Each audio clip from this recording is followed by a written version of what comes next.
우리 주변에 존재하는 생활이 궁핍해도 지원받지 못하는 사례들은 복지 사각지대의 발굴과 지원을 위해 정부와 지자체, 민간의 더 많은 관심과 노력이 필요하다는 것을 보여주고 있습니다.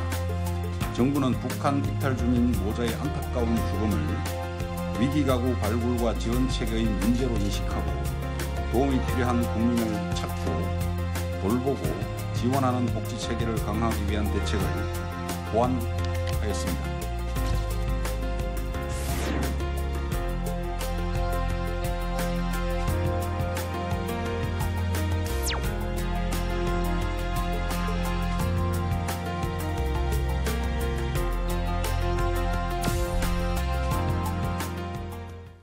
지난 7월 발생한 북한 이탈 주민 모자 사망 사건은 우리 사회에 더 많은 관심과 지원이 필요함을 보여줬는데요. 이에 정부는 복지 위기가구 발굴 외 이번과 같은 빈틈이 생기지 않도록 복지 위기가구 발굴 대책을 대폭 보완 개선한 내용을 담은 복지 위기가구 발굴 대책 보완 조치를 발표했습니다. 이 자세한 내용 스튜디오에 나와 있는 곽순헌 보건복지부 지역복지과장과 이야기 나눠봅니다. 안녕하세요. 네, 안녕하십니까. 네. 지난 5일에 보건복지부가 이 복지 위기가구 발굴 대책 보완 조치를 발표했습니다. 이 조치가 나온 배경을 좀 짚어주시죠. 네, 이번 보완 조치는 지난 7월에 발생한 북한 이탈 주민 모자 사망 사건을 계기로 해서 기존의 북한 이탈 주민뿐만 아니라 모든 그 위기가구에 대해서 그 위기가구 발굴 시스템을 점검하고 보완하는 데 의미가 있습니다. 특히 작년에 복지 위기가구 발굴 대책을 발표한 바 있는데 그에 대해서 전반적으로 점검해서 그에 대한 미비점을 이번에 그 개선 대책에 담았다는 데 의미가 있겠습니다. 네. 자, 그러면 그간 복지 사각지대 경과와 또 이에 대한 대책 경과는 어땠습니까? 네, 2014년에 서울 송파구 세모녀의 안타까운 죽음이 있었습니다. 그래서 그 일을 계기로 해서 복지부에서는 여러 법과 제도 시스템을 구비를 했는데요. 네. 먼저 국민기초생활보장법을 개정을 해서 부양 의무자 기준을 단계적으로 완화하고 기초생활보장급여를 맞춤형 규모로 전환하는 작업을 실시했고요. 그다음에 긴급복지지원법을 개정을 해서 긴급복지 지원 대상을 확대하기 위해서 소득이나 금융재산 기준을 좀 완화한 바 있습니다. 네. 그리고 마지막으로 사회보장급여법을 제정을 했습니다. 그래서 기존의 위기가구를 발굴하고 지원할 수 있는 그런 법적 근거를 마련한 바 있습니다. 또한 제도적으로는 읍면동의 복지 기능을 강화하기 위해서 찾아가는 보건복지 서비스를 도입을 했고요. 네. 그다음에 복지 사각지대 발굴 시스템을 도입을 했습니다. 그리고 작년에 있었던 그 충북 증평구 모녀 사망 사건이 발생을 또 했었고요. 그래서 그 대책의 일환으로 명예사회복지 공무원 제도를 도입을 했고요. 이에 따라서 위기가구 발굴 대상자의 규모를 확대했고, 아울러 그 자살 유가족에 대한 체계적인 지원 방안도 도입한 바가 있습니다. 예. 네. 특히 이번 북한 이탈 주민 모자 사망 사건 같은 경우에는 더 안타까웠던 게 이 위기가구 대상자의 정보 부족, 그러니까 이 사회보장급여 신청이라든가 이런 부분에 대한 안내를 좀 받지 못해서 제대로 신청을 하지 못했다. 이 점이 좀 대두되기도 했었는데요. 관련해서는 어떻습니까? 네, 이번 북한 이탈 주민 모자 사건의 경우에 당초에 그 아동 수당을 신청할 당시에 그 소득 인정액이 0원으로 나왔음에도 불구하고 네. 해당 지자체에서 다른 복지급여나 서비스를 안내하는 그런 절차가 좀 미흡했던 것으로 나타났고요. 또 아울러서 또 이웃과 관계 단절로 인해서 이분의 어려운 상황이 밖으로 노출되거나 할 그런 개연성이 좀 적었다는 뭐 그런 이유도 있다고 볼 수 있겠습니다. 그래서 이번 사건을 계기로 해서 위기가구 발굴 체계의 문제점이 무엇인지, 그리고 복지급여의 신청주의의 근본적인 한계의 문제라든지, 그다음에 동주민센터의 이런 위기가구에 대한 지원 의무가 소홀한 점이 없었는지, 그리고 공공과 민간의 어떤 그런 정보 연계 부족 등이 이런 문제들이 동시에 발생한 것으로 그렇게 좀 파악을 하고 있습니다. 그래서 이번 보완 조치를 통해서 모든 복지 위기 가구에 대한 전반적인 그 점검과 개선 방안을 담았습니다. 네. 자, 그러면 현재 사회보장급여의 이 지급 절차 같은 경우에는 어떻게 되나요? 사회보장급여법상의 그 사회보장급여는 사회보험과 공공부조 그리고 사회서비스로 나뉠 수 있는데요. 사회보험은 잘 아시다시피 국민건강보험공단이라든지 국민연금공단을 통해서 지급되고, 네. 공공부조나 사회서비스가 이제 지방자치단체를 통해서 지급이 됩니다. 근데 다만 이런 공공부조나 사회서비스 받기 위해서는 동주민센터를 직접 방문해서 초기 상담을 거쳐서 이런 급여와 서비스를 안내받을 수 있는데요. 이러한 방문 외에도 아까 말씀드렸던 명예사회복지공무원이라든지 우리 복지부에 있는 사각지대 발굴 시스템 등을 통해서 위기각으로 발굴돼서 급여 신청이 이루어지는 경우도 있습니다.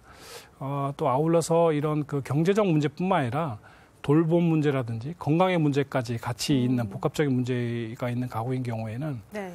지역에 있는 그 사회복지연단 공무원과 그 지역에 있는 통합사례관리사 선생님들 그리고 서비스 제공하는 복지관에 계신 그런 전문가 선생님들이 같이 통합사례관리를 회의를 통해서 이분에게 필요한 서비스가 서비스 제공 계획이 수립되고 서비스가 연계되는 경우가 있고요. 네. 이거보다 더 좀 고차원적인 복합적인 문제가 있는 경우, 예를 들어서 학대라든지 폭력 등의 같은 그런 안전 문제가 있다든지 아니면 우울증이나 알코올 중독 같은 그런 정신건강의 문제까지 복합적으로 갖고 있는 가구인 경우에는 시군구에서 통합사례관리 회의를 통해서 보다 전문적인 개입이 이루어지고 있습니다. 금년 상반기에 이와 같은 절차를 통해서 읍면동을 통해서 초기 상담이 이루어진 대상자 수가 한 20만 건 정도 되는 것으로 그렇게 파악되고 있습니다. 네. 설명을 해주신 것처럼 이 복지 사각지대 그 빈틈을 메우기 위해서 이번에 여러 가지 개선 대책이 나온 건데요. 이번 대책의 주요 내용을 좀 간략하게 짚어주시죠. 네, 이번 보완 조치의 주요 내용은 크게 세 가지로 볼 수 있습니다. 먼저, 네. 급여 신청의 사회보장 급여 신청의 그 장벽을 좀 완화하는 그런 내용이 되겠습니다. 이를 위해서 읍면동의 원스톱 상담 창구 기능을 좀 강화하는 거 하고요. 그다음에 복지 멤버십을 조기에 도입을 해서 포괄적인 신청주의를 구현할 그럴 예정에 있습니다. 그리고 두 번째로는 이런 고위험 가구를 지자체가 책임을 지고 발굴하고 관리할 수 있도록 법적, 제도적 뒷받침을 강화하는 한편 민간 협력을 통해서 이런 그 위기 가구에 대한 사례 관리를 강화해 나갈 예정입니다. 먼저 그 지자체를 통해서 고위험 가구에 대한 실태 조사를 정례화하고 그다음에 지역 생활보장위원회를 통해서 기초수급의 요건을 좀 탄력적으로 적용할 수 있도록 그렇게 할 예정에 있고요. 마지막 세 번째로는 그 위기 가구 그 상황을 알지 못해서 안타까운 죽음이 되버리지 않도록 상시적인 위기 가구 발굴 체계를 구축할 예정입니다. 명예사회복지 공무원 제도를 또 활성화하고 그 복지 사각지대 발굴 시스템의 입수 정보를 보다 확대하는 등의 그런 조치들을 시행할 예정입니다. 네, 큰 틀에서 세 가지를 짚어주셨는데 이제 구체적으로 하나씩 살펴보도록 하겠습니다. 먼저 첫 번째로 언급해주신 급여 신청의 장벽 완화, 이거 어떤 내용인가요? 네, 일단 그 대상자가 이런 급여의 내용을 몰라서 그 정보를 부족해서 이런 신청을 못하는 그런 거를 좀 극복하기 위해서 네. 읍면동에 원스톱 상담 창구를 설치해가지고 단 한 번의 주민센터 방문을 통해서 필요한 보건, 복지, 돌봄 이런 필요한 서비스를 포괄적으로 안내받고 상담받고 그다음에 신청이 이루어질 수 있도록 그렇게 추진할 예정이고요.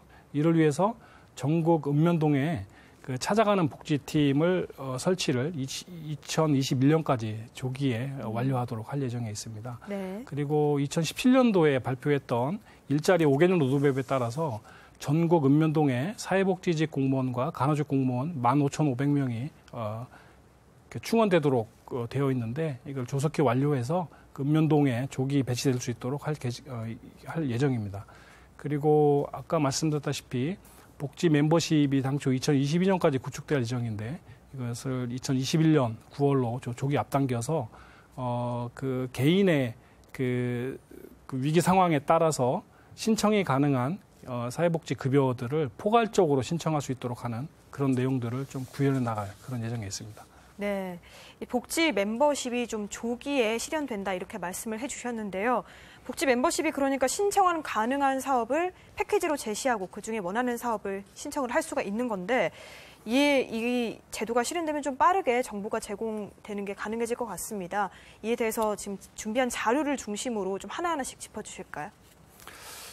네, 복지 멤버십을 좀 자세히 설명드리자면 먼저 현재 복지급여를 받고 있는 그런 국민인 경우에는 현재 받고 있는 복지급여 외에 신청이 가능한 다른 복지급여를 먼저 정부에서 제시하고 본인이 원하는 급여들을 신청할 수 있도록 그렇게 하는 제도입니다. 네. 먼저 1단계로는 장애인연금이나 기초연금 같은 그런 소득재산조사 대상인 복지급여 수급자라든지 아니면 부양의무자가 기준에 적용되지 않는 교육급여라든지 주급여 수급자를 대상으로 하고요. 2단계로는 생계급여의 부양의무자 기준이 폐지된 경우에는 전체 생계급여 수급자로 확대해서 신청이 가능한 사업 대상군들을 먼저 기초연금, 장애연금 같은 그런 소득보장군으로 패키지화하고 그다음에 아울러서 노인 돌봄 서비스나 노인 의료비 지원 같은 그런 노인군 이렇게 패키지로 해가지고 그 본인이 그 신청이 가능한 그런 급여들을 포괄적으로 안내하고 신청할 수 있도록 그렇게 할 예정이고요. 그다음에 기존에 복지급여를 받고 있지 않는 일반 국민인 경우에는 본인이 먼저 그 본인의 소득재산조사에 대한 개인정보 활용에 대한 동의를 먼저 사전에 하는 경우에 한해서 개인의 생애주기 변화라든지 소득재산의 변화가 있을 때마다 정부에서 그 복지급여 수급 자격에 대해서 가조사, 가판정을 해서 본인이 그 신청이 가능한 그런 서비스나 급여에 대해서 사전에 선제적으로 알려주는 그런 제도입니다. 네, 지금 화면에 이 절차가 나오고 있는데 이 개인에 대해서 간략히 짚어주셨지만 이 절차에 대해서 한 번 더 설명을 해주실까요? 네, 이거는 아까도 말씀드렸다시피 그 복지급여를 현재 받고 있는 그런 국민인 경우하고 그다음에 현재는 복지급여를 받고 있지 않지만 앞으로 나의 생애주의 변화라든지 뭐 갑자기 실직을 한다든지 뭐 이런 큰 그 위기 상황이 왔을 때 사전에 그 나의 그 재산 상황을 사전에 검토해서 나한테 그런 그 서비스를 받을 수 있는지를 안내해주는 그런 두 가지로 이제 되겠고요. 네. 그리고 아울러서 중앙정부나 지자체에서 신규로 어떤 그 사회보장 급여라든지 서비스가 도입될 때 그때도 이 서비스나 급여를 받을 수 있는 대상인지를 선제적으로 사전에 그 대상자에게 알려주는 그런 시스템이 되겠습니다. 네. 자, 그럼 다음으로 복지 위기 가구에 대해서 지자체 책임성도 강화가 되죠? 네, 고위험 가구를 관리할 수 있는 지자체의 책임성을 좀 강화하고 그리고 아울러서 이 모든 위기가구 발굴을 정부의 힘만으로 할 수 없기 때문에 민관의 협력을 확대하는 그런 내용이 되겠습니다. 먼저 지방자치단체의 고위험 위기가구 발굴을 정례화하고 의무화하도록 할 예정이고요.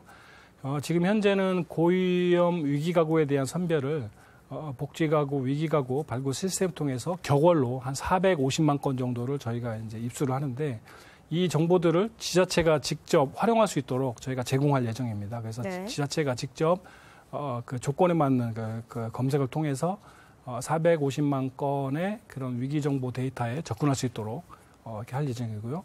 아울러서 이렇게 발굴된 고위험 가구에 대해서는 지역 내에 있는 사회복지관이라든지 지역 사회보장협의체 등 그런 민간 자원을 활용해서 이런 사례 관리, 그러니까 고위험 가구에 대한 사례 관리도 그렇게 강화할 예정에 있습니다. 이를 위해서 지금 전국 시군구에 한 928명의 통합 사례 관리사가 지금 배치되어 있는데 내년에는 1,028명으로 통합 사례 관리사분들을 좀 확대하고 그다음에 사회복지관, 뭐 장애인 복지관, 노인 복지관 등 3대 복지관에 통합 사례 관리사분들을 3명씩 추가로 확충할 수 있도록 그렇게 조치를 할 예정입니다. 그리고 부양의무자 기준 때문에 기초생활 수급자가 되지 못하는 그런 대상자들을 좀 탄력적으로 보호하기 위해서 지금 현재 구성되어 있는 지역 생활보장위원회에 이런 그 부양 의무자 기준 때문에 취약계층임에도 불구하고 기초수급을 못 받는 그런 대상자들을 의무적으로 상정토록 해서 지자체가 좀 자율적으로 탄력적으로 보호할 수 있는 방안들을 기획할 수 있도록 그렇게 지원할 예정에 있습니다. 네. 자, 그리고 금년 하반기에 이 복지 위기 가구 발굴을 위한 긴급 실태 조사도 실시됩니다. 이건 어떤 내용인가요? 네, 이번 그 북한 이탈 주민 사망 사건을 계기로 해서 좀 누락됐던 그런 위기 가구에 대해서 긴급하게 전국 지자체를 통해서 실태 조사를 실시할 예정에 있고요. 크게 두 가지인데요. 첫 번째 하나는 아동수당이나 장애연금 같은 신청을 할 때 소득 인정액이 0원으로 나왔고 일반 재산도 없는 것으로 나온 그런 가구라든지, 네. 그다음에 이번 케이스 같이 공공임대주택 등에서 관리비나 임차료가 한 3개월에서 연체된 가구에 대해서 긴급 실태조사 실시하고요. 또 아울러서 아까 말씀드렸다시피 복지 위기가구 발굴 시스템, 정보 시스템을 통해서 위기 경보가 온 데이터가 한 450만 건이 들어오는데 이 중에서 복지부가 그 고위험 그 비중을 감안해서 격언로 5만에서 7만 정도를 지자체에 통보해서 이분들에 대해서 실태를 점검하도록 보통 이제 통상적으로 해오고 있었는데 이거에 대한 정보를 5만, 7만에서 이번에는 한 18만까지 좀 확대해가지고 지자체가 폭넓게 위기가구를 확인하고 조사할 수 있도록 그렇게 조치할 예정입니다.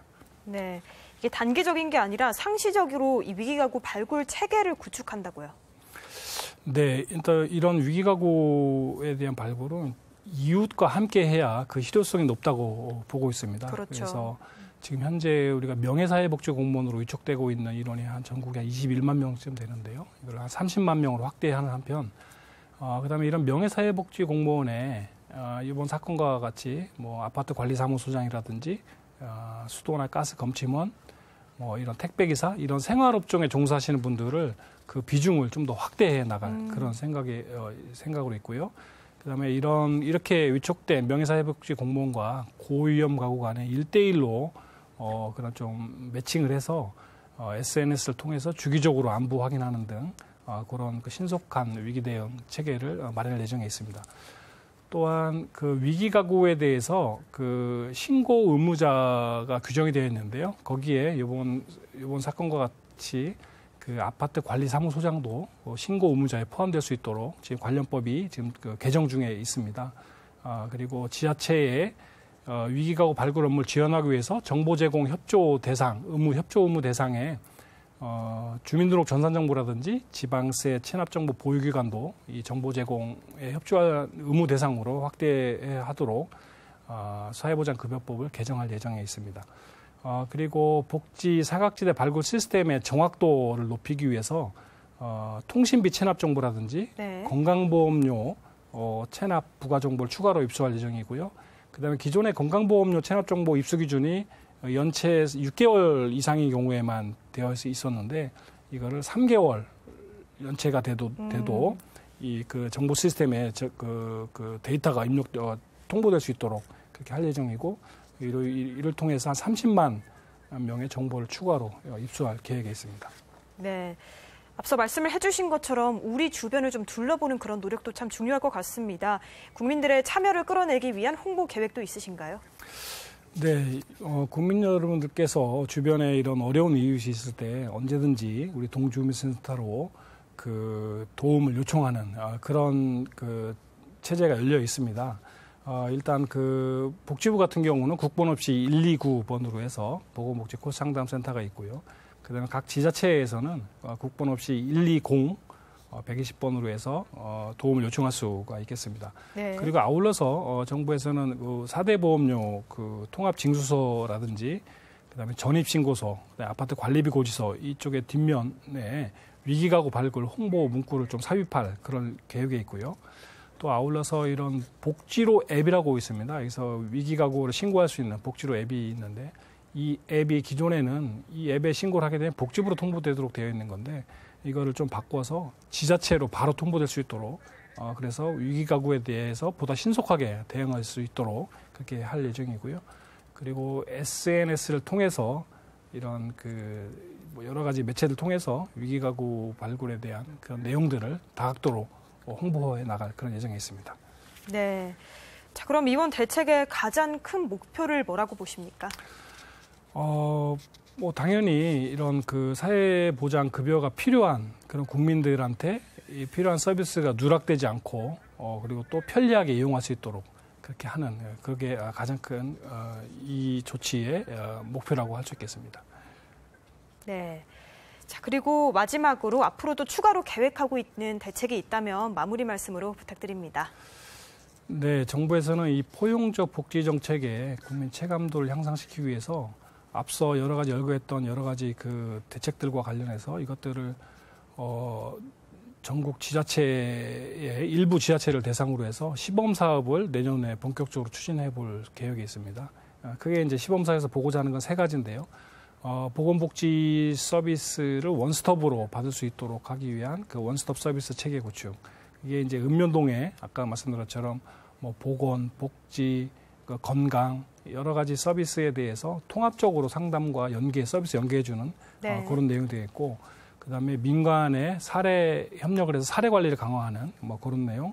그다음에 여러 가지 그 사회 서비스 제공하는 기관들이 지금 현재 그 되게 분절적으로 이렇게 흩어져 있는 것들을 그걸 연계하고 통합하는 그런 세 가지를 내년도에 시범 사업을 통해서 한번 살펴볼, 점검해볼 그런 예정에 있습니다. 네.